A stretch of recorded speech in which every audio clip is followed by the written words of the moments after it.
Hey guys, tonight, we're diving into something both unsettling and strangely calming. The punishments of ancient Rome, a place where creativity met cruelty in ways that defy belief. So before you get comfortable, take a moment to like the video and subscribe, but only if you genuinely enjoy what I do here, and let me know in the comments where you're tuning in from and what time it is for you. It's always fascinating to see who's joining us from around the world. Now dim the lights, maybe turn on a fan for that soft background hum, and let's ease into tonight's journey together. In ancient Rome, laws were not quiet things hidden away in dusty books. They were loud, carved into bronze tablets, set up in public places where everyone could read them, or at least where the literate few could pretend to. Rome liked its laws on display because law wasn't just about order. It was theater, a declaration, a performance of power. The 12 tables, written in the 5th century BCE, were among the earliest. They read like a peculiar blend of common sense and cruel practicality. If your roof collapsed on someone, you were liable. If a thief was caught at night, you could kill him. If your creditor demanded repayment, you could be bound in chains until the debt was satisfied. Not a gentle system. Rome did not exist to make life comfortable. It existed to make it organized. And that meant punishment. Romans believed punishment was not simply for the guilty, but for the audience. A thief punished deterred 10 others. A deserter flogged in front of the legion wasn't just suffering for himself. He was suffering as a warning. Punishments had to be seen. Pain had to be public. Otherwise, what was the point? This obsession with visibility turned Roman justice into a kind of grim performance art. Imagine the Forum. Senators in their white togas walking past while a petty criminal is chained at the base of the rostra, his crime announced by a herald. There were no private reprimand. The law was not a whisper, it was a spectacle. And like all spectacles, it grew more extravagant with time. As the empire expanded, so did its imagination for cruelty. You could be exiled, branded, fined into poverty, or turned into a living cautionary tale. A slave might be whipped until their back resembled shredded cloth. A soldier might be forced to stand as his comrades circled him, each taking turns with clubs until his body gave out. A traitor might discover his punishment was not just death, but death wrapped in irony, humiliation, or an element of theatrical surprise. The Romans were practical, yes, but they were also artists of control. They believed fear was as important as bread and wine, kept people in line. And in this carefully maintained system, punishment was not simply a response to crime. It was the very foundation of order. The language of law in Rome was cold, deliberate, and oddly poetic in its severity. If a man accused another falsely, the punishment was the same that the accused would have faced. If a debtor could not pay, he could be cut into pieces, literally by the creditor. A sentence so gruesome, historians still argue whether it was ever actually carried out, or whether the mere threat was the true punishment. The Romans understood that sometimes imagination was more terrifying than reality. The result was a culture where justice was not blind. It was staring directly at you, watching, calculating, ensuring you understood the consequence. Punishment was not about equality. The wealthy could often buy their way out, soften the blows, or exile themselves to a villa on the coast rather than face humiliation in the city. But for the poor, the enslaved, the unlucky, the full spectacle of Roman justice awaited. And yet, despite the cruelty, there was an elegance to it. The punishments were symmetrical, balanced in their logic, if not in their mercy. You hurt the state hurt you back. You betrayed your family was woven into your downfall. You defied the gods were called into the courtroom to watch you suffer. The Roman obsession with law and order was not simply bureaucracy. It was theater, morality play, and horror show all in one. The audience learned its lines by watching others fail. The citizens of Rome walked past chained debtors and branded thieves as though they were reading the fine print of their own potential future. And so, before we move deeper into the most bizarre punishments themselves, the sacks filled with snakes, the crosses nailed into hillsides, the arenas where man met beast, we must understand this. Rome did not punish in silence. Rome punished in surround sound. Every whip crack, every scream, every broken body was a line in a script designed to keep the empire upright. For Rome believed that order was not built with kindness. It was built with consequence. In Rome, death was not always the quiet thing it is for us. It was not hushed voices in sterile hospitals, nor tidy funerals with flowers neatly arranged. In Rome, Death could be an event, an act of theater, a ticketed show. To die as a criminal was rarely a private affair. The Romans did not believe in discrete punishment. They believed in spectacle. Executions were scheduled with the same efficiency as games, often aligned with festival. While some cities today have posters for concerts or plays, Rome had announcements for execution. Come see the traitor. Come watch the murderer face justice. It was civic duty and entertainment wrapped into one. And when the condemned was marched into the arena, he was not alone. He brought with him the weight of the state's authority, the reminder of what happened to those who strayed. The amphitheater was a stage, the condemned an unwilling actor. The audience, thousands of Roman citizens, were the eager spectators. But Rome was inventive. A simple hanging would not do. No, the Romans believed the method of death should match the crime, or at least be memorable enough to leave an impression. This gave birth to punishments that were both symbolic and theatrical. Consider crucifixion, the punishment reserved for rebels, deserters, and slaves. It was slow, agonizing, and above all, public. Victims were nailed or tied to wooden crosses, often left along major roads so that every passerby could absorb the lesson. The sight was not meant for pity. It was meant for obedience. And obedience, Rome believed, was best learned through fear. Or take damnatio ad bestias, condemnation to the beast. Here the condemned was thrown into the arena, stripped of dignity, armed perhaps with nothing more than a wooden stick, and left to face lions, leopards, or bears. Sometimes, wild animals were starved beforehand to ensure the performance was particularly lively. The crowd cheered, laughed, or gasped as the state reminded them. Rome ruled man and beast alike, but not all executions were about terror. Some were staged for irony. A thief might be crucified with stolen goods tied mockingly to his body. A traitor might be dressed in rags of royalty before being killed, to emphasize the farce of his ambition. The punishment was not just about death, it was about narrative. A story told with flesh, blood, and props. It is worth noting how normal this all was. To modern minds, the sight of someone mauled by lions is horror. To Romans, it was leisure. Families brought children. Vendors sold snacks. Senators watched from shaded seats while the poor cheered from the upper rows. Execution was not hidden away in prisons. It was central, civic, and communal. And yet, the execution was also intimate for the condemned. Hours, sometimes days of anticipation. The ritual of being paraded through streets, tied, branded, or mocked before the final act. For the victim, every step was agony. For the crowd, every step was a necessary prelude to the entertainment they expected. The Romans even innovated execution into artistry. One condemned criminal, guilty of impersonating Hercules, was executed in a performance where he was burned alive while wearing a lion's skin. It was not merely punishment. It was myth turned into reality, twisted back into cruelty. This blending of punishment and entertainment gave Roman justice its unique sting. Death was not the end, it was the climax of a public show. Rome made sure that the condemned became a lesson, a warning, and a memory all at once. But perhaps the strangest part is not the cruelty. It is the casualness. A Roman citizen could go to the theater in the morning, enjoy lunch, and then watch an execution in the afternoon. For them, these events were as normal as gladiatorial combat. The boundary between punishment and sport blurred until it vanished. The state had found the perfect formula. People were entertained, fear was maintained, and order was secured, all with the simple currency of human suffering. And so,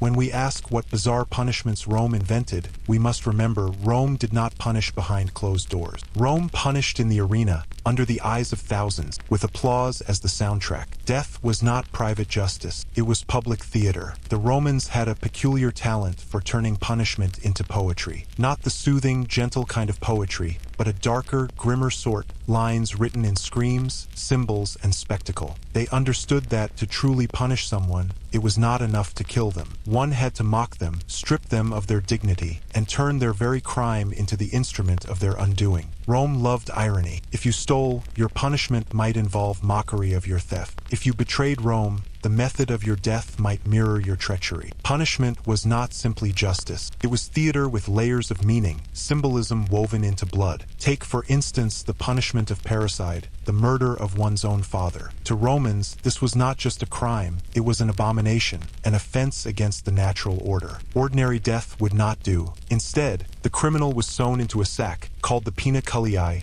alongside a curious cast of companions. A dog, a rooster, a monkey, and a snake. Yes, Rome turned execution into a grotesque Noah's Arkansas. Once the sack was stitched, it was thrown into a river. Why animals? Symbolism. Each creature represented disorder, chaos, or shame. The dog symbolized loyalty betrayed. The rooster, vigilance ignored. The monkey, mockery of humanity itself. The snake, treachery incarnate. To drown among them was not just to die, it was to be erased, to be denied even a dignified exit. It is difficult to picture this without pausing. A man and 4 frantic animals thrashing inside a sack, struggling for air, claws and teeth tearing flesh before the water finally swallowed them whole. The Romans considered it fitting. The crime was grotesque, so the punishment must be equally grotesque. And this was not the only time irony played its hand. Arsonists, for example, might be burned alive, the flames they once wielded becoming their final companion. Those who lied under oath could be gagged and paraded, their tongues mutilated for the very words that betrayed Rome. Some fraudsters were punished by being forced to display the very goods they had stolen, as if to remind the world of their petty greed. Even the punishment of crucifixion carried a symbolic sting. Rebels and deserters, men who had tried to abandon Rome, were abandoned themselves, left to die in the open, nailed to wood, stripped of all dignity. Hours or days of agony under the blazing sun, each second a reminder that the body was Rome's to claim. Symbolism also found its way into public humiliation. A thief might be forced to walk through the city wearing the very stolen items chained mockingly around his neck. An adulterer might be paraded half-naked through the streets, his shame a living billboard for others. Punishment did not end with the body. It reached into pride, reputation, and memory. For the Romans, irony was not petty. It was essential. They saw punishment as a moral tale. Every citizen who watched learned not just the power of Rome, but the futility of crime. Rome was not only strong, it was clever, could twist a man's guilt into a spectacle so sharp that no one could forget it. But beyond the cruelty, there was something almost theatrical in this ritual of irony. Rome turned crime into a story, and the condemned into unwilling characters. The sack with animals, the burning of arsonists, the mutilation of liars, all of these were moral lessons told not with words, but with flesh and suffering. And yet, the ordinary Roman citizen did not recoil. They applauded, they laughed. Some punishments were seen as comic entertainment. Imagine watching a fraudster paraded with stolen goods dangling from his body like absurd ornaments, while the crowd jeered. What today might be unthinkable was, in Rome, a normal afternoon. It is perhaps here that we glimpse Rome most clearly, not only in its armies or monuments, but in its punishments, soaked in irony, draped in symbolism, performed like plays. Rome was not content with punishing crimes. It needed to turn them into warnings, reminders that the state always had the last word. And so, irony became the Roman signature. Crime was not merely corrected. It was displayed, mocked, and destroyed in a way that resonated far beyond the condemned. The guilty became metaphors. Their punishment became stories. And Rome, ever theatrical, ensured that everyone was watching. If the Romans excelled at anything, it was imagination. Their engineers built aqueducts that stretched across mountains, their generals conquered continents, and their lawmakers carved codes that lasted centuries. But their creativity did not stop with roads and marble. It also extended into cruelty. When ordinary punishment no longer satisfied, the Romans turned to the exotic, the theatrical, and the psychologically devastating. To Rome, punishment was more than the body. It was the mind. Fear had to linger, shame had to fester, and terror had to echo long after the condemned had gone. Sometimes this meant elaborate tortures, other times humiliations so absurd they bordered on satire. Rome never did subtlety. Consider the punishment of damnatio ad bestias, condemnation to the beast. At first glance, it sounds simple. Throw criminals into the arena with lions, bears, or leopards, and let nature take its course. But in reality, it was theater layered with humiliation. The condemned were often dressed in costumes mocking their crimes. An arsonist might be clothed as a mythological firebringer before being torn apart. A traitor could be dressed as a foreign king, reduced to a parody of Rome's enemies before his brutal death. The spectacle was not just killing, it was storytelling. Thousands of citizens watched, cheered, and even placed bets, as if the arena were less a place of execution and more a living stage. The condemned died not as themselves, but as characters in Rome's morality play. But beasts were not the only tools. Sometimes torture was devised with almost scientific precision. Whipping, for example, was not a casual affair. The Romans employed the flagrum, a whip with metal or bone pieces tied into the cords. Each strike ripped flesh, breaking skin and muscle until the body was shredded. Victims often died from blood loss or shock long before any official execution could take place. Another device was the chair of torture, a metal seat heated from beneath until it glowed red, upon which the condemned was strapped. The victim's body roasted slowly, while the crowd watched in fascination. For Rome, this was not excessive, it was fitting. If your crime was outrageous, so must be your end. But Rome also understood the slow poison of humiliation. Not all punishments drew blood. Some simply broke the spirit. A soldier who fled the battlefield might be subjected to decimation, where 1 in 10 of his unit was chosen by lot to be executed, often by the hands of his fellow soldier. Imagine standing among comrades, waiting for fate to decide if you live or die. Even survival was a punishment, haunted by guilt and the memory of killing your own. Exile was another Roman weapon, and in some ways worse than death. To be cast out of Rome meant more than losing a home. It meant losing identity, honor, and citizenship. You became a ghost in your own lifetime, cut off from the heart of civilization. The Romans understood that sometimes the absence of belonging could wound more deeply than the whip.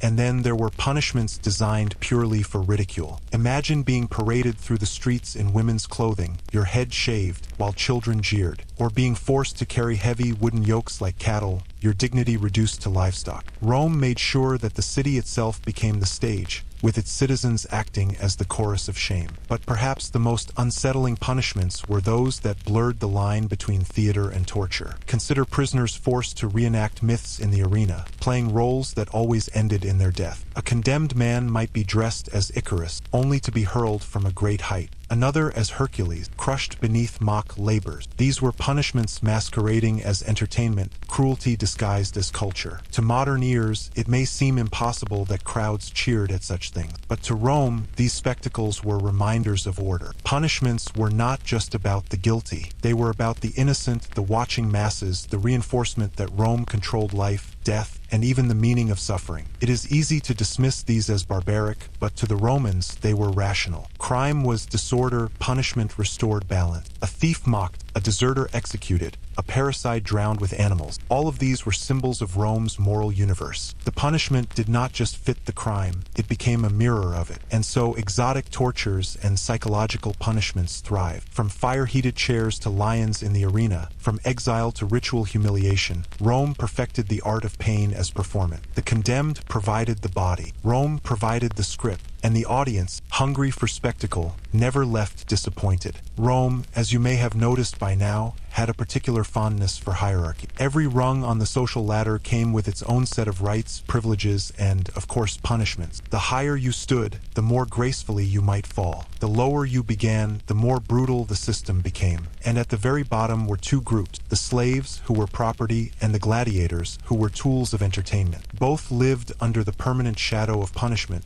their lives measured not in years but in usefulness. For slaves, the philosophy was simple. You could punish an object without consequence. A cracked amphora might be tossed aside, a disobedient slave beaten, tortured, or executed, sometimes for the smallest offenses. Theft, attempted escape, talking back, all were seen as cracks in the fragile facade of obedience, and Rome would patch those cracks with lashes, branding irons, or worse. Whipping was common, almost routine. A slave caught in wrongdoing might be stripped, tied to a post, and flogged until flesh hung in ribbons. Sometimes this was punishment enough. Other times, it was only the beginning. Runaway slaves might be branded on the forehead with the letters FUG, short for fugitivus. Imagine walking through life with your crime etched permanently across your brow, a scarlet letter written not in ink but in fire. Some masters preferred humiliation. A slave might be forced to carry heavy chains even after their punishment was finished, as if their guilt had a physical weight. Others might be collared with iron rings inscribed with messages like, "If you find me,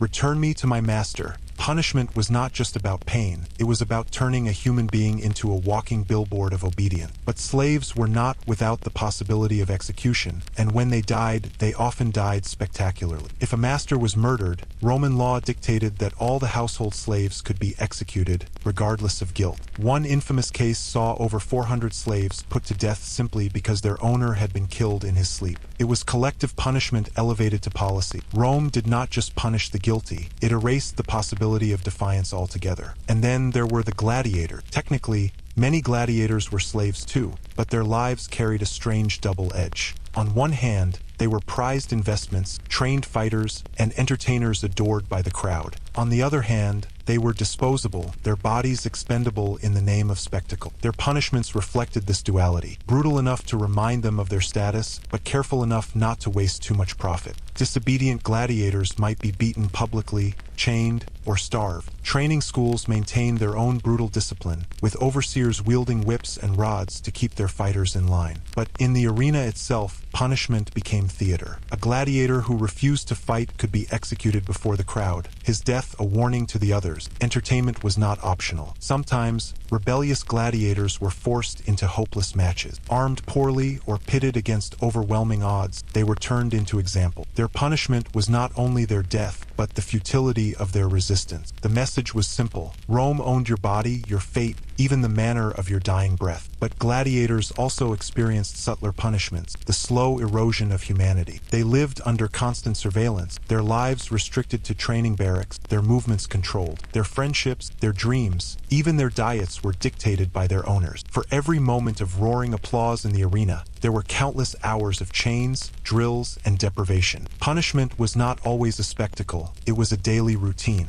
Yet despite this, gladiators occupied a peculiar space in Roman society. They were despised as slaves, yet admired for their courage. Women whispered their names, crowds adored their victories, and poets sometimes compared them to heroes. It was a cruel irony. Society punished them relentlessly, yet could not look away. Rome's most brutalized men became its unwilling celebrity. This duality shaped their punishments too. A slave might be whipped in silence. A gladiator might be whipped on stage. One was hidden correction, the other public theater. Rome knew that pain, when displayed properly, could captivate an audience. And so punishment itself became part of the entertainment economy. At times, the boundary between punishment and spectacle all but disappeared. Gladiators might be executed in mock battles that were staged as punishments rather than contests. Or they might be made to reenact legendary betrayals, cast in roles where death was inevitable. The punishment was death, but the method was story. The cruelty was painted in myth. For slaves and gladiators alike, punishment was not an interruption of life. It was life. It was the background hum of existence, the ever-present reminder that their bodies belonged to Rome. For a slave, punishment could come at any moment, for any reason, or for no reason at all. For a gladiator, punishment lurked at the edge of every match, every training session, every defiant thought. And so they lived under the gaze of masters and crowds alike. Whipped, branded, collared, starved, humiliated, executed, or cheered, they were tools, not men. Punishment was not only a response to crime, it was the very structure that kept them in place. Rome needed obedience, and it enforced it not with subtlety but with whips, iron, and fire. If you wonder how they endured it, the answer is simple. They had no choice. For in Rome, to be at the bottom was to live as an object in someone else's story, and to die as a lesson in obedience. Punishment was not a fate, it was the condition of their existence. In ancient Rome, punishment did not fall evenly upon its people. It bent with gender, as everything in that world did. Men might face fines, exile, or public humiliation, but women, being the supposed guardians of morality and family honor, were punished for something far heavier, the idea of betrayal. To betray a husband, to betray one's modesty, or to betray the social order, that was the unforgivable crime. And Rome had punishments designed with all the quiet precision of a society that viewed women as both necessary and dangerous. Adultery, for example, was not simply a private matter. It was treason against the household. By the reign of Augustus, it became a matter of law. A woman accused of adultery could not only lose her dowry, but be banished from the city itself. Exile was a curious Roman solution. It was not as bloody as the arena, not as immediate as execution, but it was ruinous all the same. A woman exiled was a woman stripped of her identity. She was barred from property, from society, from dignity. Her name carried shame like a shadow she could never shake off. But the punishment was not only legal, it was theatrical. Husbands were expected, even obligated, to discipline unfaithful wives. In some periods, a husband who caught his wife in adultery was legally permitted, sometimes expected, to kill her lover on the spot. The wife, however, was spared immediate death. Instead, she would be dragged before family elders, her fate decided by men who viewed her less as a human being than as a moral symbol carved in flesh.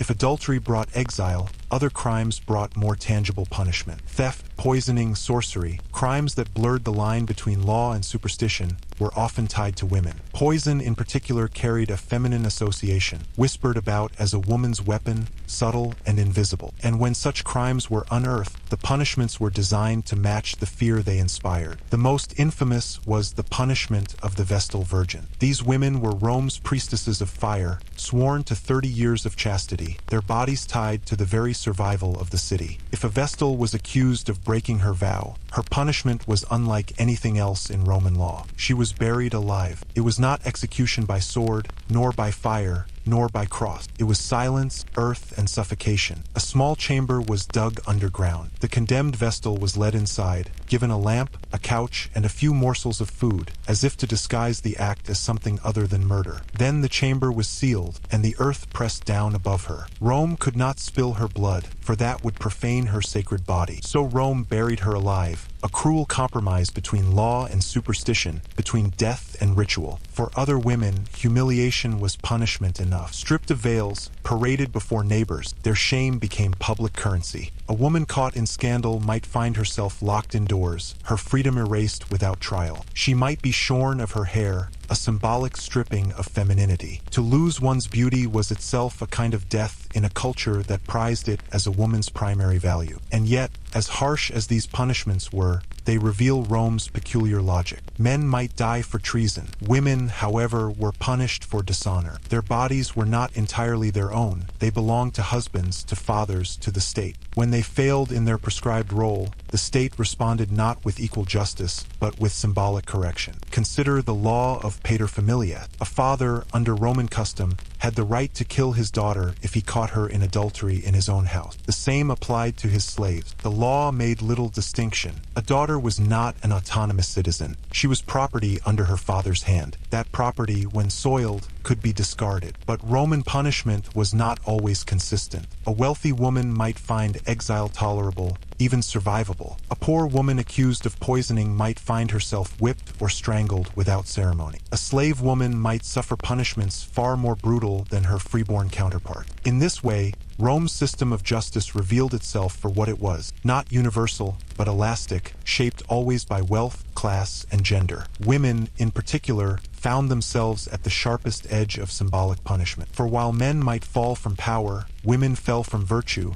and virtue once lost was never restored. The stain lingered. A disgraced woman lived out her life in whispers, her name invoked as a warning. The punishment did not end with her body. It extended into her memory, into the stories told about her after she was gone. One might wonder how many women truly suffered these extremes. Historians debate it, but perhaps that is beside the point. In Rome, the threat of punishment was often as effective as punishment itself. The image of the buried Vestal, the exiled adulteress, the shorn and humiliated wife, these became cautionary tales woven into the fabric of daily life. The punishments were real, but their echoes were louder than their occurrence. And in that echo lay Rome's real genius. By punishing women publicly, symbolically, and brutally, it reminded every other woman of her place. Punishment was not just retribution. It was theater, morality play, and warning rolled into one. A woman lived always in the shadow of these stories, always reminded that her virtue was not her own possession, but Rome's fragile treasure. So while men of power might lose their lives for treason, women lost their futures for dishonor. Their punishments were shaped not only by law but by myth, by superstition, by the eternal fear that a woman unbound might unravel the entire order of society. In Rome, the punishment of women was never about the individual. It was about maintaining the illusion that the city,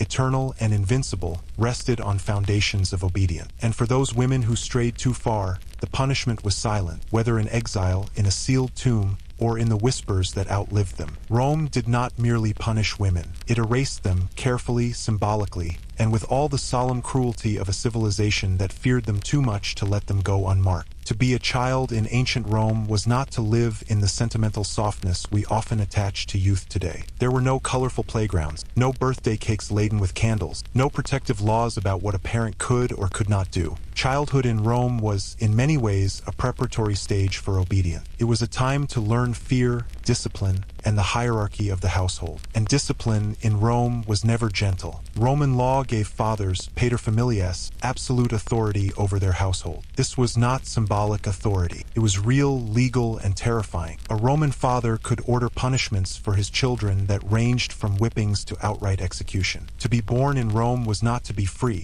It was to belong to the will of the man who ruled the family. Whipping was the most common punishment, as ordinary as a lecture might be in modern time. The lash, the rod, even a strap of leather served as constant reminders that disobedience had consequences. Roman writers, from moralists to poets, described corporal punishment as both expected and necessary. It was not cruelty, it was training. Children, like soldiers, were to be hardened. To flinch under pain was weakness, but the punishments could go further. A child who dishonored his family, who betrayed it through theft, drunkenness, or disobedience, could be subjected to far more humiliating treatment. Some Roman texts describe fathers forcing their sons to work among slaves as punishment, an intentional lowering of status. To serve at the same level as a slave was a disgrace, a mark that one had failed in the duties of being a Roman male. For daughters, punishment carried its own particular edge. A father had the right to arrange, control, or dissolve marriages. To step outside his authority was unthinkable. If a daughter disobeyed, she might be confined indoors, denied adornment, stripped of the few freedoms allowed her. And if she dishonored her family in a more serious way, such as suspected promiscuity,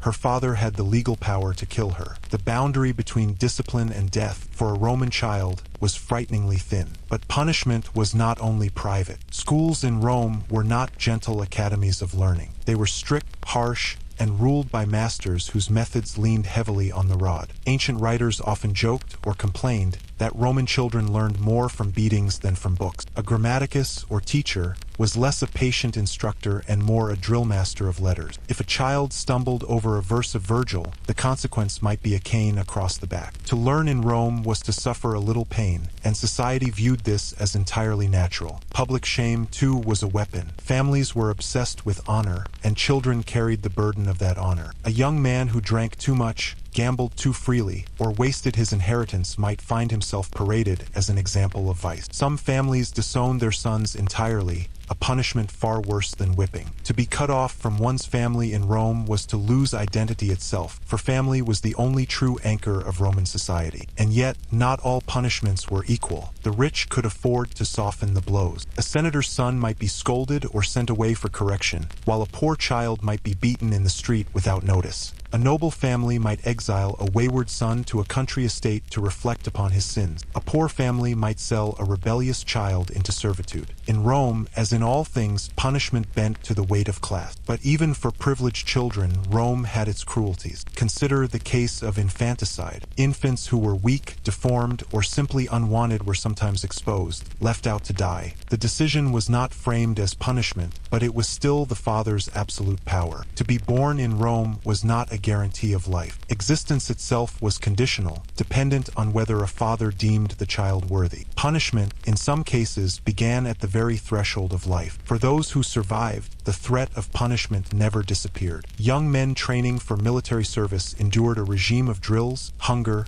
and flogging to prepare them for war. To desert, to disobey, or to show cowardice was to invite punishments far more severe: floggings, decimation, even execution. A Roman youth, before he became a soldier of the state, was already being forged in the furnace of fear. And while all of this might sound cruel, Romans themselves believed it was the only path to virtue. Softness, indulgence, leniency, these were considered dangerous. They bred weakness, corruption, dishonor. A Roman child was punished not merely to correct misbehavior, but to prevent the rot of moral decay. Discipline was not only a household matter, it was a civic one. Rome needed hard men, obedient citizens, and controlled women. Punishment was the tool to shape them. Still, one cannot help but imagine the quieter side of it all. The child trembling under a father's glare, the boy who dreaded school not for the lessons but for the rod, the girl locked away because her laughter was deemed inappropriate. These small, human moments are rarely recorded in history, drowned out by the larger narratives of empire and conquest. But they existed as surely as the whippings and confinement. In the end, the punishment of children in Rome was was not simply about obedience. It was about power. Fathers wielded it, teachers enforced it, society reinforced it. A child's body was not his own, nor her own. It was clay to be shaped or discarded or beaten into the proper mold. And if that mold broke, punishment was the hammer that tried to repair it. So when we picture childhood in ancient Rome, it is not in the soft glow of innocence, but in the sharp crack of the rod, the stern silence of fathers, the heavy weight of expectation. A Roman child did not dream of freedom. A Roman child dreamed of survival within the walls of obedience. And for many, that was the greatest punishment of all, that their lives were not their own to live, but their fathers to govern, correct, and control. If Roman children lived under the shadow of paternal authority, Roman slaves lived under something darker still. Their world was not softened by family ties or paternal affection, but dictated by cold economic. A child could sometimes beg for forgiveness from his father. A slave could beg, too, but forgiveness was not part of the contract. For slaves, punishment was not only expected, it was guaranteed.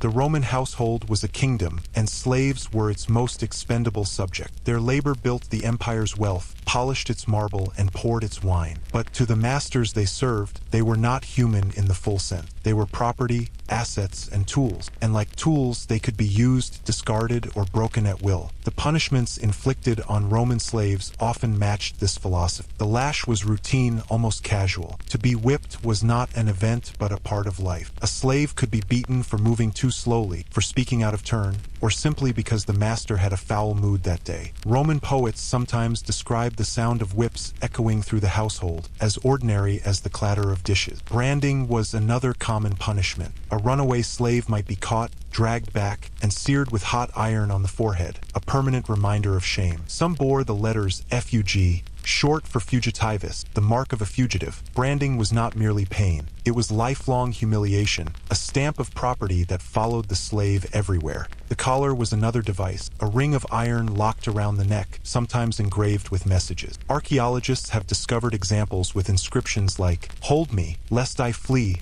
and return me to my master." Imagine carrying not only the weight of servitude, but the literal iron declaration of it, chafing against the skin with every movement. Yet even these cruelties pale beside Rome's darker punishments. A slave guilty of theft, disobedience, or insolence could be tortured. Torture was not considered excessive, it was considered normal. In Roman courts, the testimony of a slave was admissible only if extracted under torture. Truth, Romans believed, could not be trusted from a slave's lips unless forced out through screams. The punishment of crucifixion, though infamous in the story of Christ, was most often inflicted on slaves. It was considered a slave's death, long, degrading, and public. To be nailed or tied to a cross was not simply about execution. It was a message, a warning to all others. This is what happens to property that rebelled. Rebellion, in fact, carried consequences not only for the individual slave but for all. Roman law permitted collective punishment. If one slave in a household murdered a master,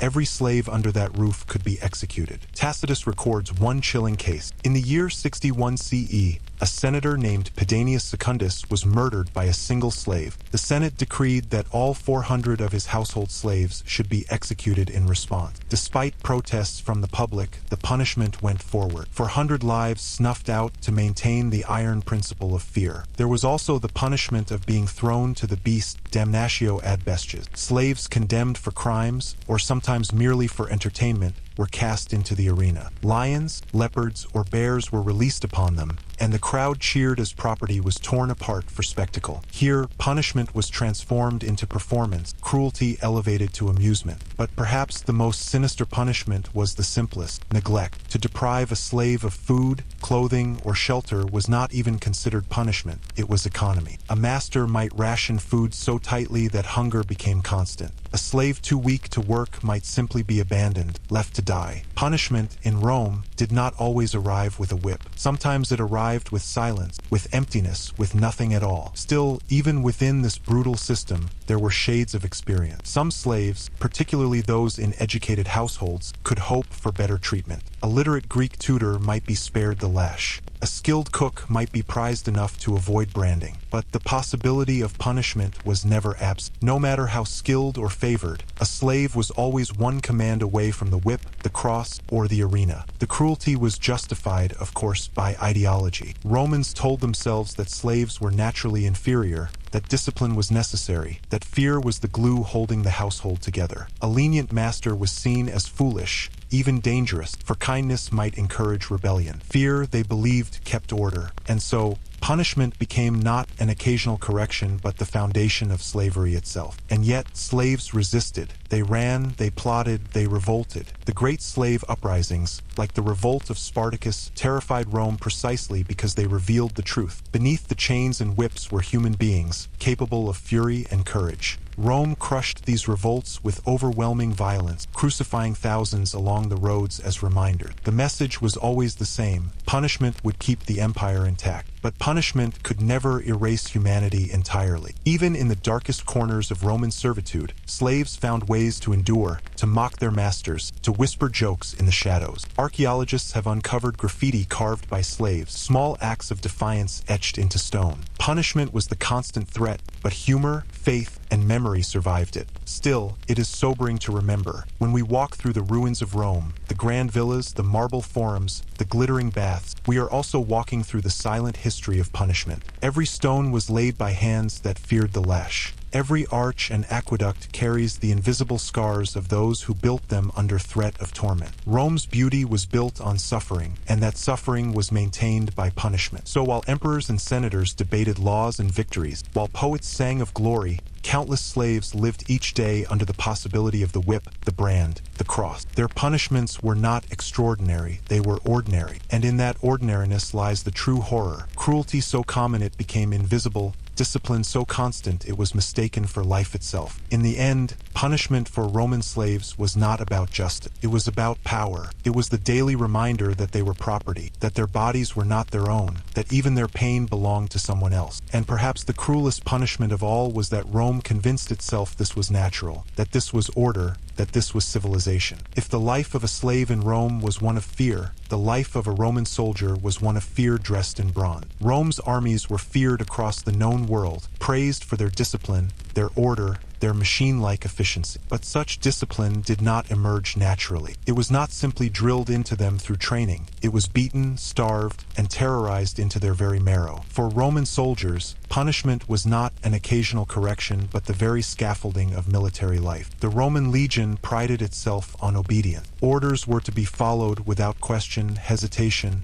or even thought. And so, the punishments for disobedience were brutal enough to make hesitation unthinkable. A soldier who abandoned his post, fled in battle, or simply fell asleep on guard duty could expect the worst. Desertion was a capital offense, punishable by death, and often carried out in humiliating fashion. A man might be clubbed to death by his comrade, beaten not by enemies but by those he had served beside, ensuring that his shame was as memorable as his punishment. One of the most notorious punishments in the Roman army was decimation. When a unit was guilty of cowardice, mutiny, or failure, the punishment was collective. The men were divided into groups of 10, and lots were drawn. The unlucky one in each group was executed, usually by stoning or clubbing, while the other 9 were forced to watch, and sometimes to deliver the blows. The survivors were then made to subsist on barley instead of wheat, a dietary insult that symbolized their disgrace. Imagine surviving the lot, only to eat coarse grain while remembering the sight of your comrade crushed beside you. The logic of decimation was simple. Fear binds tighter than loyalty. No soldier could assume safety in numbers, for the failures of the group could still cost him his life. It was a system that turned comrades into executioners, unity into suspicion. And it worked. Legions were rarely disobedient for long. Flogging was a more routine punishment, a lash across the back for infractions ranging from tardiness to clumsy formation drills. To be flogged before the standards was a ritual humiliation, a reminder that the army valued perfection above flesh. More severe crimes, like theft or insubordination, could escalate to being beaten to death with clubs in front of the entire cohort. Death was not only a penalty but a performance, designed to remind the living of the cost of failure. Even lesser punishments were designed to exhaust the body and spirit. A soldier might be forced to stand all day holding a clod of earth, a log, or even his own shield above his head. Another might be ordered to dig trenches endlessly, not for defense but for discipline, filling them again as soon as they were complete. The army wasted no opportunity to make punishment both both degrading and laborious, turning time itself into a burden. The dishonor of fustuarium was another dreaded fate. This punishment, reserved for desertion, theft, or cowardice, involved the condemned soldier being beaten to death by the very unit he had betrayed. No swords, no arrows, just clubs, stones, and fists. It was not only about death, but about the method. To be killed by your brothers in arms was the final degradation. Expelled from their bond, erased from their memory, crushed by the collective will of the legion. And then there was the punishment of missio ignominiosa, dishonorable discharge. This was not death, but to some it was worse. To be stripped of the soldier's belt, the military insignia, and the pride of service was a humiliation that followed a man for life. Soldiers fought not only for pay but for honor, for the citizenship and land grants that might come after years of service. To be discharged in disgrace was to lose all of it. No pension, no land, no glory, only the sneers of neighbors and the scorn of one's family. But Rome's punishments for its soldiers extended even to victory. After battle, looting was common, but looting without permission could be treated as theft. A soldier who pocketed treasure without authorization might find himself flogged, fined, or worse. Discipline mattered more than personal gain. The legion was a machine, and machines could not afford individuality. Roman generals also wielded terrifying discretion. A commander in the field was judge, jury, and executioner. He could order crucifixions for serious crimes, executions by the sword, or humiliation rituals for minor ones. He could condemn entire cohorts to decimation, or spare them with a speech. In this way, discipline became less a system than a constant presence, hovering invisibly, carried in the will of whoever held command. And yet, this climate of punishment forged an army that could endure conditions most would find impossible. Soldiers marched 20 miles a day under heavy packs, built fortifications overnight, and fought in perfect formation against overwhelming odds. Their fear of punishment kept them in line when hunger, exhaustion, and terror might have broken them otherwise. Fear was Rome's secret weapon. Spears and swords conquered lands, but the lash and club conquered the soldiers themselves. It is tempting to think of soldiers as volunteers for such suffering, but many were not. Some joined for pay, some for citizenship, some because they were conscripted. Once inside, there was no leaving, only survival. And survival required submission, even when submission meant raising a club against a comrade, even when submission meant enduring humiliation before the standards, even when submission meant eating barley in disgrace. And yet, beneath all this iron discipline, humanity surfaced. Soldiers carved graffiti on walls, mocking their commanders. They sang ribald songs during marches, joked about their punishments, and found ways to endure the endless cycle of fear and obedience. Punishment could break bodies, but it could not always crush humor. In the end, punishment in the Roman army was not about crime or justice. It was about control. It was about ensuring that when a horn sounded, tens of thousands of men moved as one body, without hesitation. The punishments were bizarre, cruel, and often disproportionate, but they worked. The Roman army marched across continents, not because its soldiers were the strongest, but because they were the most controlled. And so, the Roman soldier lived and died in a world where punishment was as constant as his armor, as routine as his ration. To fight for Rome was to fear Rome more than the enemy. And perhaps that was the strangest punishment of all, that the soldier's greatest terror was not the barbarian across the field, but the general standing behind him. In the Roman imagination, women were the keepers of virtue. Their honor, their chastity, their obedience. These were not private matters but public ones, woven into the health of families, lineages, and the state itself. A woman's behavior reflected not only on herself, but on her husband, her father, and sometimes even the empire, which meant, of course, that when women were seen to fall short, Rome punished them in ways that were both theatrical and suffocatingly cruel. The law did not treat men and women equally, not even in principle. A man could commit adultery and often expect little more than the disapproval of his household. A woman who did the same could be banished, stripped of her dowry, forbidden to remarry, or even executed. Adultery was a political offense, for it threatened the legitimacy of heirs, the stability of inheritance, and the fragile ego of patriarchs. So the punishment was designed not merely to hurt the woman but to restore, in a grotesque way, the honor of the man she had supposedly wronged. The Lex Julia de Adulterias, a law introduced by Augustus in 18 BCE, made adultery a crime punishable by exile to an island. The guilty woman was sent away, usually to some bleak corner of the empire, forbidden from living with men, stripped of wealth, and cast into social oblivion. A man caught with her might suffer too, but the shame always weighed heavier on the woman. The exile was permanent enough to erase her from respectable society, but merciful enough to let her live just long enough to regret it. But the law was only one channel of punishment. Families themselves could act with startling brutality. A father caught his daughter in the act of adultery. He had the legal right to kill her and her lover on the spot. It was not considered murder, but justice. Similarly,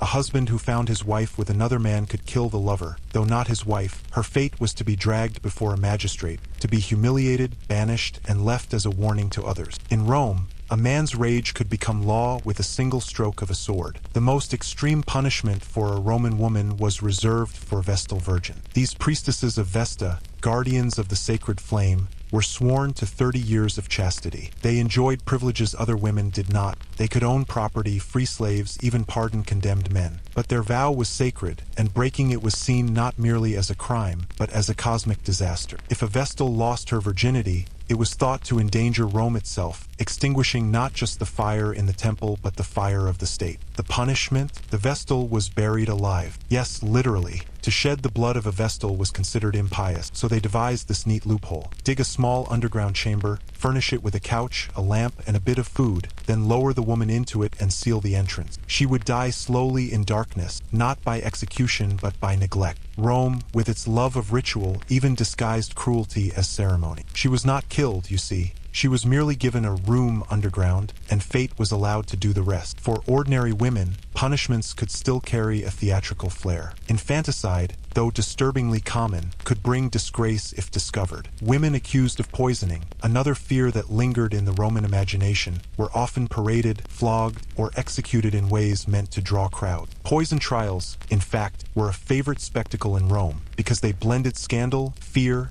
and misogyny into one convenient performance. A woman accused of secretly stirring powders into her husband's drink was never merely a suspect. She was a symbol of treachery, a living embodiment of the dangers of female cunning. There were also humiliations that fell just short of death. A woman could be disinherited, cast from her home, stripped of jewelry and fine clothing, and forced to wear rags in public. She could be denied guardianship over her own children, reduced to a bystander in her own family. In an empire that worshipped order, a woman's punishment was always about putting her back in her place. Yet not all punishments were violent. Sometimes they were quiet, social, suffocating. The punishment of gossip, of whispers, of being excluded from banquets and festivals could destroy a Roman matron just as thoroughly as exile. For women, reputation was everything. To lose it was to become a shadow in your own neighborhood, an outcast among the very people whose approval kept you alive. But if Rome punished women harshly, it also revealed its anxieties in doing so. Laws against adultery were less about love and more about lineage. Executions of Vestals were less about morality and more about superstition. Trials for poisoning were less about justice and more about fear of female agency. Every punishment told on Rome's own insecurities, about inheritance, about order,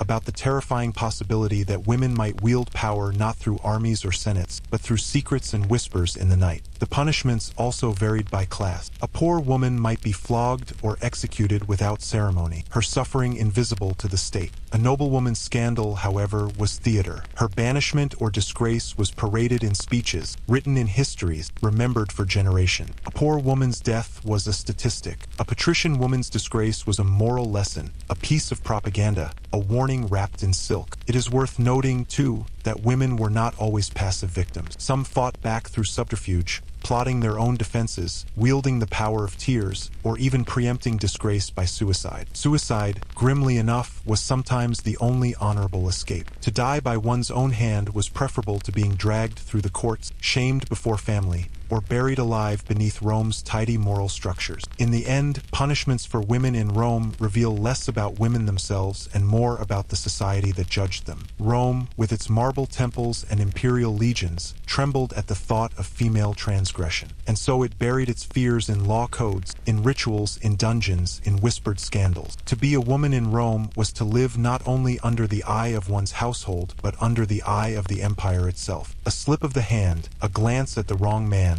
a secret too well kept, and punishment came not only as law, but as fate. And perhaps the cruelest punishment of all was not exile, not burial, not even death. It was the knowledge that your life was not truly your own, that your reputation was a possession of fathers, husbands, magistrates, and emperors. Rome punished women not only for what they did but for what they represented, and what they represented was power disguised as fragility. That was something the empire could never forgive. If you were a child in Rome, you were not exactly considered a person in the modern sense. You were more of a project, a work in progress, raw material to be shaped, disciplined, and, if necessary, discarded. Childhood, as we imagine it today, with toys and birthdays and a sense of innocence, was not a Roman invention. To them, children were extensions of their fathers, symbols of lineage and potential heirs, which meant, of course, that punishment was less about fairness and more about control. The father, the paterfamilias, was the law, not metaphorically, legally. He held patria potestas, the absolute power over his children's lives. He could discipline, sell, expose, or even execute them. Roman law gave him this authority as though nature itself had conspired to crown him emperor of his household. For children, this meant that discipline came not from a community of nurturing voices but from a single hand, a single authority,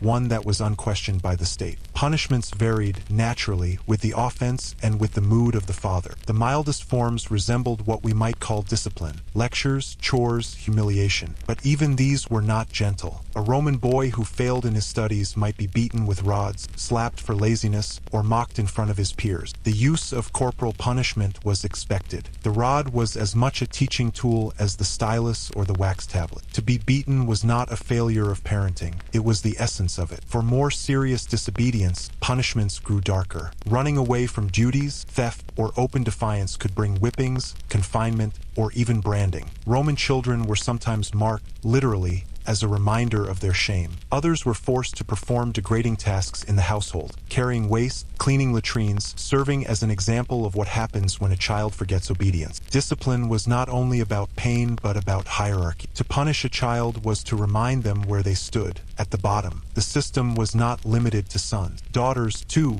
lived under the same patria potestas, though their punishments often carried a more suffocating moral flavor. A girl who stepped outside the bounds of chastity, obedience, or modesty might be confined indoors for months, stripped of jewelry and fine clothing, or married off hastily as a form of correction. Her punishment was not about pain but about erasure, removing her from temptation, erasing her from the gaze of society until she was useful again. But the absolute nature of paternal power meant that punishment could go far beyond the domestic sphere. A father could, in theory, kill his child without fear of legal retribution. This was rarely carried out, not because of compassion but because society frowned upon Yet the shadow of that power was enough to keep children in line. To know that your father could end your life with impunity was a punishment in itself, hanging always in the air. One of the more chilling realities of childhood in Rome was exposure. Infants deemed weak, unwanted, or inconvenient could be abandoned on hillsides or at the edges of cities. Technically, this was not called punishment. It was framed as practicality. But for a child, it was the ultimate discipline, to be judged unworthy of life before life had even begun. Some of these infants were rescued by strangers, raised as slaves, and reintroduced into society as property rather than kin. Their punishment was not death, but a lifetime of servitude. Education itself was tied to discipline. Roman schools were notorious for their harshness. Boys were expected to memorize vast amounts of literature, declaim speeches, and practice rhetoric until their tongues ached. A mistake was not an opportunity to learn, but an opportunity to punish. The Ludi Magister, the schoolmaster, was infamous for his readiness to strike. Learning was not a joy but a gauntlet, one endured through the fear of failure. Childhood was less about discovery and more about surviving instruction. Public punishments for children were rare but not unheard of. If a boy committed a crime, say, theft from a marketplace, he might be flogged publicly, humiliated before the crowd. The spectacle was meant less for him and more for others. It reinforced the lesson that Roman order began at home and extended into the streets. The child's body became a text upon which Rome wrote its rule. Even noble children were not spared. In fact, expectations were higher, and with higher expectations came more elaborate punishments. A patrician boy who embarrassed his family could be denied inheritance, cut off from wealth, or disowned entirely. Disownment was a punishment worse than death in many cases. It erased a child from the family line, stripped them of name, status, and memory. To be disowned in Rome was to become invisible, as though you had never been born. It is easy to imagine Roman childhood as bleak, and in many ways it was. Yet Romans themselves did not see cruelty in these punishments. They saw necessity. Children were to become citizens, soldiers, wives, and mothers. They were the carriers of Rome's future. Harshness was the sculptor's tool, carving obedience into flesh and memory. Compassion was a luxury, and Rome was not a society built on luxury of the heart. Still, the severity of Roman discipline betrays a certain fragility. For a culture so obsessed with order and lineage, children were both its hope and its greatest vulnerability. Every lash of the rod, every confinement, every threat of death was not just punishment but insurance. Rome punished its children harshly not only to control them but to guard against its own collapse. And yet, even in this system of rigid discipline, there were cracks. Some fathers relented, some mothers shielded their children from punishment, some teachers showed mercy. A child's smile, a small hand tugging at a toga, a moment of vulnerability. These things softened even Roman hearts. Punishment was the rule, but tenderness sometimes slipped through as the exception. For the Roman child, survival meant adaptation. You learned to memorize, to obey, to anticipate your father's moods, to keep silent when silence was safer. Childhood was not a sanctuary but a trial, a preparation for the harsher punishments of adulthood. And when you became a father or mother, you repeated the cycle, convinced that your rod and your rules were not cruelty but duty. So punishment for Roman children was never just about them. It was about Rome itself, its anxieties, its need for control, its fear of weakness. And for every child who endured a beating or confinement, the empire whispered the same lesson. You are not your own. You belong to the family, to the father, to the state. Your punishment is not simply for what you have done. It is for what Rome needs you to be. If childhood in Rome was precarious, slavery was worse. A child, at least, had the faint shield of family, however fragile. A slave had no shield at all. They were property, living tools. Their lives were measured not by rights, but by usefulness. And when usefulness faltered, when obedience cracked, punishment followed swiftly, and it was rarely mild. In theory, Roman law set boundaries for how slaves could be treated. In practice, those boundaries were so wide that they might as well not exist. A master could beat a slave, torture them, imprison them, even execute them,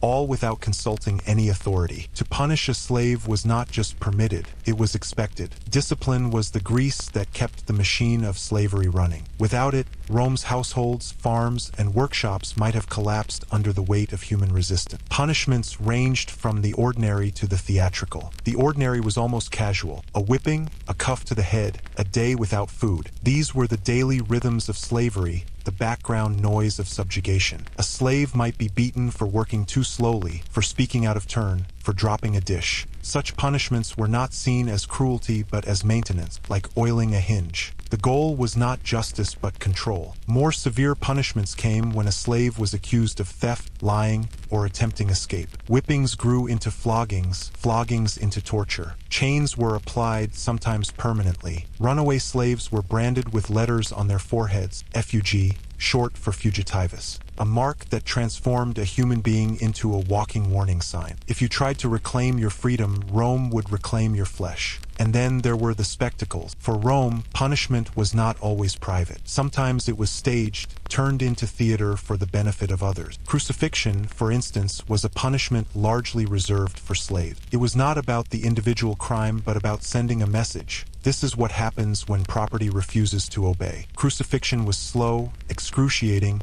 and deliberately public. It was as much a performance as it was a penalty. Slaves in large households could also be punished collectively. If one slave was accused of harming the master, the entire household might be executed. This was not rumor, it happened. In 61 CE, after the murder of a Roman senator by one of his slaves, the Senate ordered the execution of all 400 of his household slaves, regardless of their involvement. Innocence was irrelevant. The punishment was not about guilt, but about deterrent. To kill them all was to remind every slave in Rome of their place. Torture was not simply a tool of cruelty, but of inquiry. Roman courts often extracted testimony from slaves under torture, because the assumption was that slaves would not tell the truth unless compelled by pain. Whips, racks, fire, and branding irons were the instruments of truth in a system that never saw slaves as capable of honesty on their own. To be a slave in Rome was to live with the knowledge that your body was always available for interrogation. Even minor household punishments could carry psychological weight. Some masters shaved the heads of disobedient slaves, a humiliation that marked them instantly in public. Others forced them to wear shackles or collars inscribed with warnings like, "If found, return me to my master." These were not punishments in the sense of resolution. They were punishments that lingered, reminders worn daily around the neck. And yet,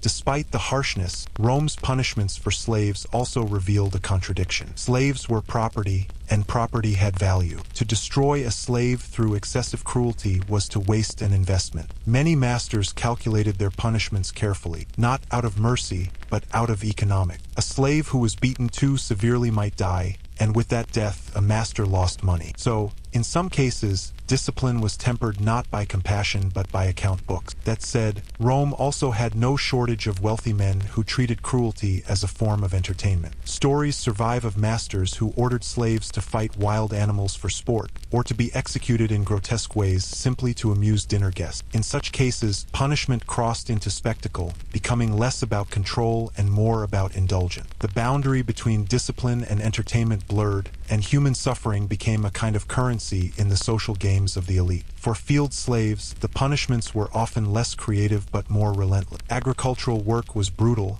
and those who faltered were punished through exhaustion itself. Long hours under the sun, chained to fellow workers, overseen by foremen with whips. Escape was almost impossible, and attempts often ended in crucifixion or death by dog. These punishments were less theatrical than those in the city but no less severe. They turned the countryside into a prison without walls. Domestic slaves sometimes fared better, particularly those in wealthy households who served close to their master. They could, in rare cases, be treated with affection or trust. But proximity to the master also meant proximity to the master's moods. A bad dinner, a broken goblet, a perceived slight, these could result in immediate punishment. Intimacy was a double-edged sword. It offered favor but exposed you to wrath. Rome's punishments for slaves reflected its anxiety. Slaves outnumbered citizens in some region. They built Rome's villas, manned its farms, rowed its ships. The possibility of revolt haunted Roman elites, and punishments were designed not only to correct individuals but to terrify masses. Every flogging, every crucifixion, every branded forehead was less about the offender and more about the watching crowd of slaves who might otherwise dream of freedom. Even manumission, the act of freeing a slave, carried its own form of punishment. A freed slave remained marked by their past, socially tainted, never fully equal. Freedom did not erase the punishments endured, it only redefined them. A scar from a whip, a branded letter,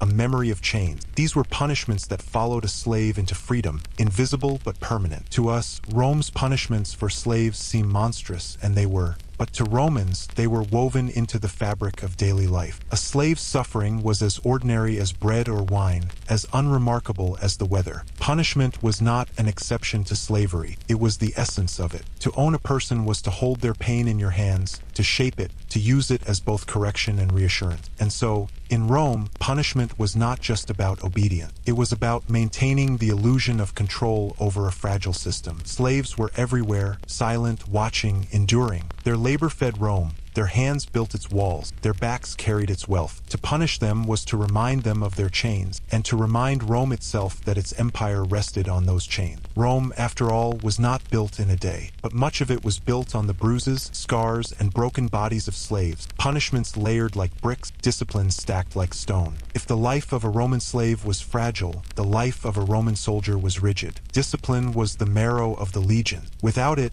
the world's most efficient war machine would collapse into a mob of armed men. Rome's generals knew this, and so did every soldier, which is why punishments in the Roman army were not merely harsh, they were legendary. To enlist in Rome's legions was to surrender your body not only to war but to regulation. Every command carried the weight of obedience, and every failure carried the risk of reprisal. Rome believed that fear was the twin brother of loyalty, and the whip, the sword, and the stone were its tutors. The most infamous punishment of all was decimation. The very word still echoes with dread. When a unit showed cowardice, mutiny, or gross failure, it was lined up and lots were drawn. Every 10th man was executed by his comrade, not by the enemy, not by strangers, by the very men who fought beside him. Decimation was rare, but its shadow haunted every soldier. To fight poorly was to gamble not just with your own life, but with the lives of your friends. Lesser punishments, though frequent, were no less brutal. A soldier who deserted his post might be clubbed to death by his unit, a ritual known as fustuarium. This was not an execution carried out by the state, but by one's own brothers in arms. The act was as much a punishment for the deserter as it was a test of solidarity. Prove your loyalty by beating the traitor to death. Rome was fond of turning punishment into a team exercise. For disobedience or negligence, flogging was common. The military vitus, a vine staff carried by centurions, was not just a symbol of authority, but a tool for striking soldiers. Centurions were feared not only for their orders, but for their readiness to enforce them with wood and muscle. A soldier might leave battle without a scar, but carry plenty from his own officer. The Roman army also employed humiliation as discipline. A soldier who showed cowardice might be forced to stand outside the camp, stripped of his armor, holding a chunk of barley bread. Barley, considered inferior to wheat, marked him as unworthy. He might be forced to sleep outside the fortifications, vulnerable and ashamed. In an army that thrived on honor, humiliation could wound more deeply than whips. Other punishments blended humiliation with physical misery. A soldier could be made to dig ditches endlessly, to carry heavy packs far beyond exhaustion, or to stand guard for punishing hours without relief. Labor was punishment, but also a reminder that even warriors could be reduced to beasts of burden when discipline demanded it. Some punishments were practical, designed not just to discipline but to recycle suffering into utility. A soldier guilty of theft might be forced to repay not in coins but in double or triple rations of labor. A man who fell asleep on watch, a crime of the gravest kind, might be beaten to death. After all, one man's nap could doom an entire camp. In Rome, sleep was not always a refuge. Sometimes it was a death sentence. Punishments could even extend to entire units. A cohort that fled battle might be given half rations, forced to camp outside defensive walls, stripped of spoils. The army punished collectively, reminding every soldier that loyalty was not individual but communal. The failings of one man could drag down many. Fear, once again, was the glue. Rome's generals were not exempt from cruelty. Some, like Crassus, were notorious for reviving the most extreme measures. During the Third Servile War, Crassus famously decimated his own forces after repeated failures against Spartacus. Imagine watching your comrades beaten or stabbed to death, knowing the lot might fall on you, knowing you had no defense except fortune. It was terror turned into discipline, efficiency carved from dread. Even minor lapses were policed. A soldier who lost his weapon in battle could be executed. Armor was not just equipment, it was trust. To drop it was betrayal. Rome's enemies could wound you, but Rome itself would finish you if you dared embarrass the legion. For all their brutality, these punishments served a purpose. The Roman army did not rely solely on patriotism or pay. It relied on the calculated certainty that disobedience would bring consequences more terrifying than the enemy. A Gaul with a sword was dangerous, but a centurion with a vine staff and the power of law was unavoidable. It's worth noting that Rome also knew how to manipulate reward. A soldier could be flogged one day and decorated the next. Rome understood the balance of fear and favor, weaving together punishment and honor into a system that made its legions not just obedient but fanatically so. The punishments were brutal, yes, but they were not senseless. They were the architecture of Rome's military dominance. Even so,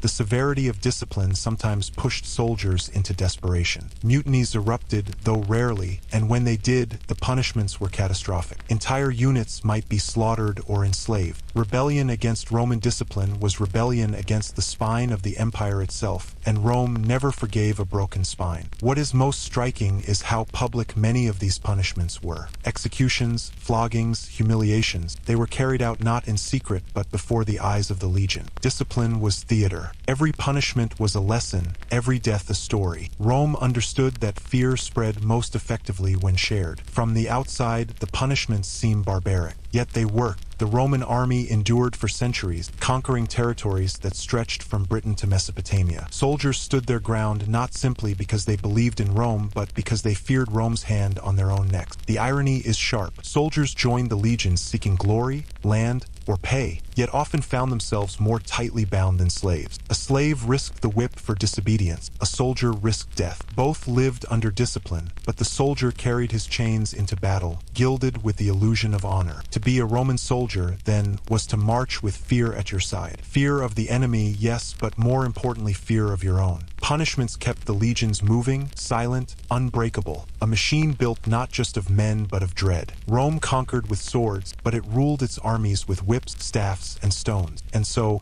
while history remembers the legions as models of order and courage, it is worth remembering what that order cost. Behind every disciplined line, every gleaming helmet, every victorious shout, there was the whisper of punishment waiting in the wings. Rome's soldiers marched in step not just because of training, but because each step out of line might be their last. If Roman soldiers lived under the whip of discipline, then gladiators lived under the whip of spectacle. Their punishments were not merely to enforce obedience, but to entertain. Where soldiers feared the loss of honor, gladiators feared the loss of flesh. A soldier might be flogged in front of his comrade. A gladiator might be torn apart in front of tens of thousands of roaring strangers. The gladiatorial life was a contradiction. On one hand, gladiators were the lowest of the low, slaves, criminals, or desperate volunteers shackled by debt. On the other hand, they could become celebrities, adored by the Roman masses, worshipped almost as demigods of violence. But for every cheer there was a chain, and for every crown of laurel there was the iron of punishment waiting behind the arena gates. Disobedience, laziness, or defiance in the gladiator schools, Ludi, was swiftly met with pain. Trainers, called lanisti,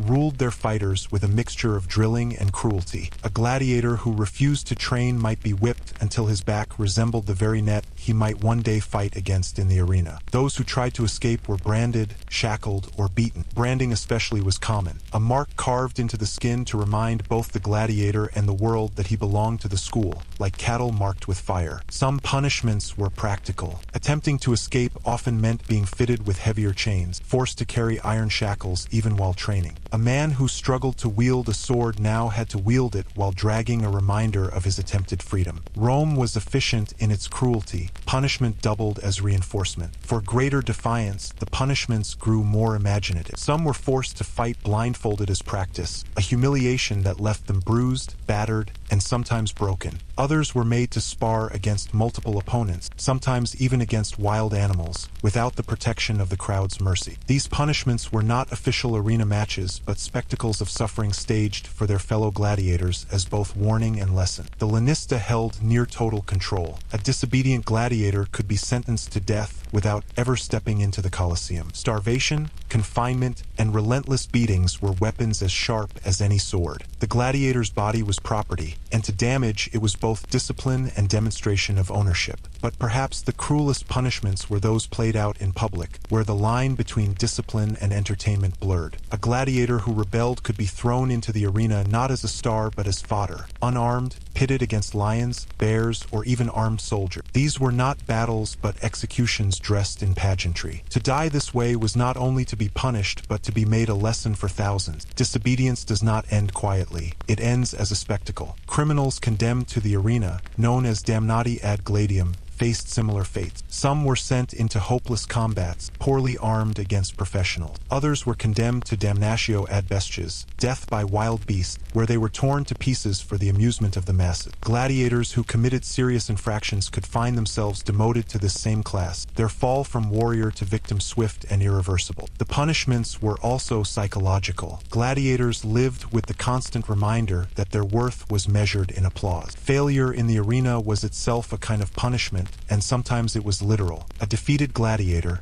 kneeling before the crowd and awaiting the thumb of a sponsor or emperor, might be spared, or might be executed on the sand, his punishment not for crime but for disappointing Rome's appetite for blood. The fear of that gesture hung heavier than chains. Training punishments could also veer into the absurdly cruel. Some records speak of gladiators forced to fight mock battles with wooden swords until exhaustion broke them. Others were made to serve as sparring partners for groups, suffering repeated blows as if they were nothing more than animated practice dummies. Pain was not just a threat, it was woven into the routine. And then there were collective punishments. If one gladiator attempted escape, others from the same barracks might be punished alongside him. Beatings were shared, rations withheld, privileges revoked. The logic was simple. If they suffered together, they would police one another. Escape attempts became rarer not because men lost the desire for freedom, but because they feared betraying their companions to misery. In rare cases, rebellion erupted. The most famous, of course, was Spartacus, the gladiator who led a massive slave revolt in 73 BC. His punishment was delayed only by his remarkable success, but when Rome finally crushed the rebellion, it left no doubt about its wrath. 6,000 captured slaves and gladiators were crucified along the Appian Way, lining the road with bodies in a punishment so theatrical it turned an entire highway into a billboard for Roman discipline. Even outside of rebellion, crucifixion was a possible end. A gladiator guilty of murder within the school or repeated defiance could find himself nailed to wood, left to die in the slow theater of agony. Rome favored crucifixion for those it wished not just to kill but to display, and gladiators, despite their strength and training, were never exempt. Yet it wasn't always death or dismemberment. Some punishments were designed to humiliate. A gladiator might be paraded through the streets in chains, mocked by the public he once entertained. Others were forced to do degrading labor, cleaning the very arena sand with which their comrades had been soaked in blood. Rome understood that punishment did not always need to draw blood to bite. The irony, of course, was that the same crowd who watched gladiators suffer in punishment was the same crowd who cheered them as heroes. One day the people might chant a man's name, the next they might howl for his death. The gladiator was always a pawn, caught between the whip of his trainer and the whims of the mob. His punishments were reminders that, no matter the glory, he remained property. To modern eyes, it may seem a contradiction that the Romans adored gladiators and brutalized them in equal measure. But in truth, that contradiction was the very essence of Rome. They celebrated violence, adored strength, and punished weakness. The gladiator embodied all three, sometimes in a single day. So when we think of gladiators, it is easy to imagine the shining helmets, the clash of swords, the roar of the crowd. But behind the armor lay scars not from glorious battles, but from whips, brands, and chains. The true punishment of a gladiator was not merely death in the arena. It was living in a world where his body was never his own, where even his suffering could be rehearsed, choreographed, and applauded. Rome punished gladiators with chains, with beasts, with execution, but most of all with ownership. Their punishment was that they could never belong to themselves. If you were a Roman citizen, the world treated you differently, or so the law claimed. You were not supposed to be flogged like a common slave, nor crucified like a bandit, nor fed to wild beasts like a condemned gladiator. You were Roman, after all, and that citizenship was worth more than a shield, more than a fortune, more even than freedom itself. It was a protective cloak that could keep you from the cruelties meted out to the non-citizen masses. But, as with all cloaks, it was not without holes, and punishment still found its way through. Roman justice had an odd rhythm. On the one hand, it prided itself on laws, on courts, on procedures so elaborate that orators like Cicero could make entire careers out of them. On the other, it always kept a heavy hand of violence in its back pocket, ready to be drawn if reason proved too slow. Citizens were shielded from some punishments, yes, but they were by no means immune from fear. The most famous protection was the right of provocatio, an appeal to the people. A Roman citizen, when condemned to death by a magistrate, could cry out that he appealed. This meant his case must be heard by the popular assembly rather than decided by a single official. In theory, this kept justice in the hands of the people. In practice, it meant that punishment depended less on fairness and more on the mood of a crowd that might be hungover, distracted, or itching for a spectacle. Exile was one of the commonest punishments for citizens. Instead of death, a troublesome Roman might be told to pack his toga and leave the city forever. Cicero himself suffered this fate when politics turned against him. He did not face crucifixion or the lions. He simply had to wander away, humiliated, stripped of property, a ghost in the empire he had once helped to shape. Exile was clean, bloodless, and, to the Roman mind, almost worse than death. A citizen's identity was bound to Rome. To be told you no longer belonged was to be punished at the very roots of the soul. Fines were another favorite. Money was Rome's quiet executioner. A hefty fine could ruin a senator as thoroughly as a sword. Property confiscation often accompanied exile, ensuring that even if you survived, you would not do so comfortably. In this way, civic punishments attacked reputation and wealth rather than flesh. It was Rome's way of saying, you are too important to mutilate, but not too important to bankrupt. For less serious offenses, there were social punishments, loss of rank, exclusion from the Senate, or public disgrace. Imagine being marched into the forum, not to be beaten, but to be shamed. Citizens cared deeply about honor, and Rome understood that humiliation could cut deeper than whips. A magistrate might remove your insignia of office, strip you of the purple-bordered toga, and cast you back into obscurity. No lash was needed. The sting of silence from former friends was enough. But make no mistake, citizens could still be killed. Treason, serious rebellion,